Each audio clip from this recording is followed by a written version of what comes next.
بسم اللہ الرحمن الرحیم۔ السلام علیکم ورحمۃ اللہ وبرکاتہ۔ آج کا سوال، اللہ تعالیٰ کی بارگاہ میں کس چیز کو وسیلہ بنانا درست ہے؟ اس کا جواب ہے اللہ تعالیٰ کی بارگاہ میں اس کے اسماء و صفات اور اپنے نیک اعمال کو وسیلہ بنانا درست ہے۔ آپ اللہ تعالیٰ سے جو مانگنا چاہتے ہیں اس سے متعلقہ صفت کا واسطہ دیکھ کر اللہ تعالیٰ سے مانگیں۔ رحمت مانگنا چاہتے ہیں تو یوں کہیں، اللہ تعالیٰ تو رحیم ہے، تجھے تیرے رحیم ہونے کا واسطہ مجھ پر رحم فرما۔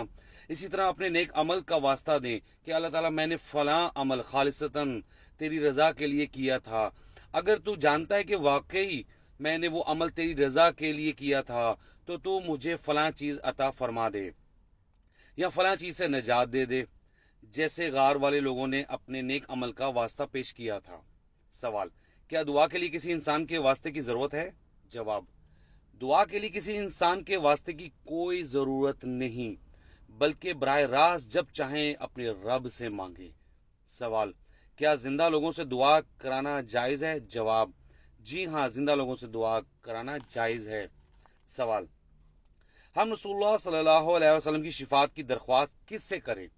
جواب، ہمیں رسول اللہ صلی اللہ علیہ وسلم کی شفاعت کی درخواست اللہ تعالیٰ ہی سے کرنی چاہیے۔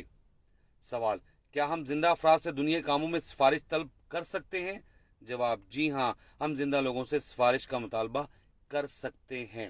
جی ناظرین، ان سوالوں کے جوابات سے آپ سمجھ گئے ہوں گے کہ ہمیں کس سے اپنی دعائیں مانگنی چاہیے، ہماری دعائیں پورے کرنے والا کون ہے، اور کون ہمیں رزق دے سکتا ہے، کون ہمیں اولاد دے سکتا ہے، کون ہمیں صحت دے سکتا ہے، وہ صرف اللہ کی ذات ہے۔ جب ہمیں یہ کنفرم ہو جائے کہ اللہ کی ذات ہے، پھر ہم اللہ سے ہی مانگیں گے، پھر ہم کسی سے نہیں مانگیں گے۔ ٹھیک ہو گیا؟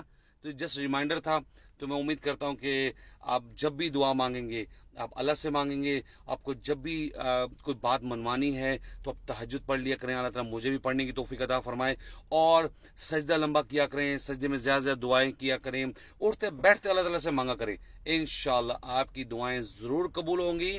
لیکن اس کے ساتھ ہمیں یہ بھی دیکھنا ہوگا کیا ہم نمازیں پڑھیں کہ نہیں پڑھے، سود سے بچے ہوئے کہ نہیں بچے ہوئے، اور دیگر ایسے کوئی معاملات ہیں جو اسلام میں منع ہے، کہیں وہ ہم کر تو نہیں رہے۔ ان چیزوں کا بھی ہمیں دھیان رکھنا پڑے گا۔